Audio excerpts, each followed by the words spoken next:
assez à mon goût, je crois. Dans le sens où tout ce qui est au niveau de la transsexualité et tout ça, on voit très peu de participants au sein de nos services pour plusieurs raisons, je crois. Et je pense qu'on tend à s'en aller vers beaucoup plus parce que aller chercher plus cette clientèle-là aussi parce qu'on s'adapte à plein de niveaux. Mais à la base, je pense pas qu'on est la ressource première auquel ces gens font affaire.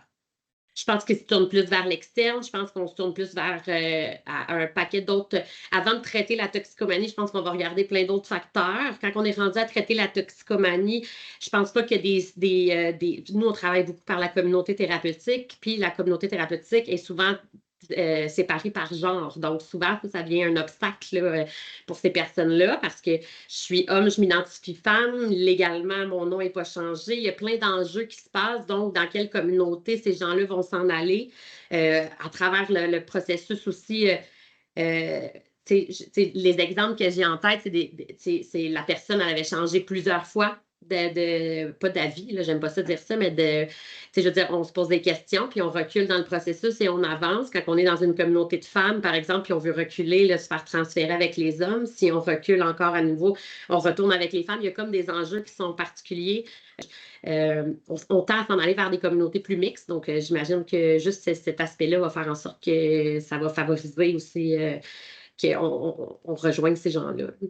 Mais je pense qu'avant de traiter la toxico, il y a tellement d'enjeux qu'on dirait que c'est jamais la principale chose qu'on traite. Puis à travers ça, quand on est rendu à traiter la toxico, il y a déjà tellement de services peut-être qui sont mis en place que je ne sais pas si c'est pour cette raison-là qu'on les rejoint moins.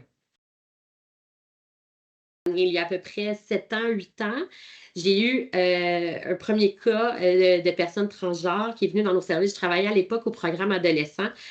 Puis cette personne-là, auquel je me suis beaucoup attachée aussi à travers son suivi et son développement, me fait voir tellement d'aspects que je ne voyais pas avant, dans le sens où, au niveau de la société, au niveau des ressources, au niveau de portage à l'interne, de comment on gère ça, à un paquet de niveaux, j'ai vu qu'il y avait des lacunes, qu'il y avait des forces, qu'il y avait des jugements, il y avait tellement d'aspects que je ne voyais pas parce que je n'étais pas confrontée à ça avant. Donc, je vous dirais que si j'ai un élément déclencheur à vouloir améliorer les services en lien avec ces personnes-là, ça serait vraiment cette personne-là qui m'a déclenché un peu tout ça en moi, là. Un manque de connaissance du jugement, il y avait plein de choses qui se passaient là. Et la deuxième, je vous dirais, ça a été les ressources à l'externe, des ressources pour venir m'aider à venir combler, parce que moi, je traite la toxico. En portage, on est spécialiste de la toxicomanie, de la dépendance. On aime travailler en collaboration avec d'autres gens pour venir, parce qu'on ne fait pas semblant que les autres aspects n'existent pas, puis on doit travailler vraiment, en amont avec tout le monde, là. Donc, trouver des ressources, trouver des médecins, trouver des ressources spécialisées pour venir m'aider à donner du support. Là, c'est sûr, je te parle il y a 8 ans, mais ça a été très difficile.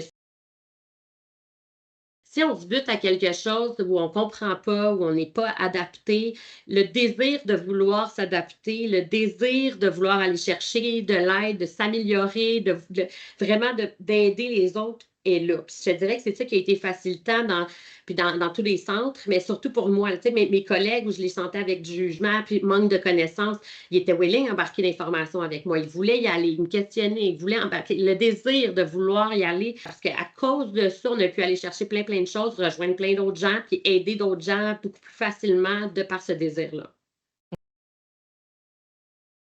Les personnes qui sont passées après LGBTQ+, là, ont été mieux accompagnées que la première, et ça à chaque fois, parce qu'il y OK. avait le désir puis on essaie de s'améliorer, puis de regarder, tu sais, un coup qu'on on a fait les choses, on prend le temps de s'asseoir puis de se dire, OK, qu'est-ce qui a fonctionné? Qu'est-ce qui n'a pas fonctionné? Comment on aurait pu intervenir différemment pour que ça se passe mieux?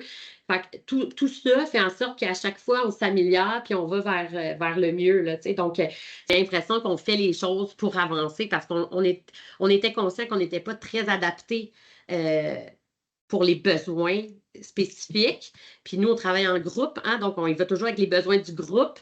Mais eux font partie du groupe. Donc, comment faire pour s'adapter à tout ça? Donc, tu sais, parler pour parler, il y a des ajustements qui ont été faits. Puis là, on s'en va vraiment de mieux en mieux. Puis ça, c'est ça qui est encourageant, mais c'est ça qui est beau aussi, je trouve, dans ce qu'on fait, là. il y a une sensibilisation qui se passe et ça, juste ça, pour moi, c'est un pas énorme dans ce qui se passe au niveau de la société et tout ça. Donc, plus on va plus on va avancer tout le monde ensemble, puis je parle en intervention, je parle dans tous les milieux qui sont confrontés de loin, de proche ou de loin à les supporter puis les aider.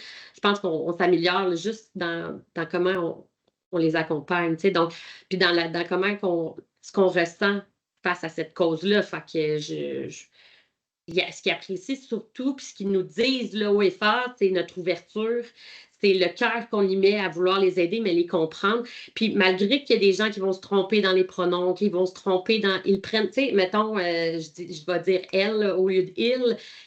De par qui je suis, puis de mon intention, puis de comment j'interviens auprès d'eux, ça ne les dérange pas, puis ils disent on se sent pas mis de côté ou pas important ou pas, on se sent faire partie de. C'est pas défini par les étiquettes on peut me donner, mais juste par la personne que je suis. Fait que je suis pas il, je suis pas elle, je suis juste moi. C'est ce qui est le fun, c'est ce qui est beau à voir là, avec qui on est, puis comment on aide les gens.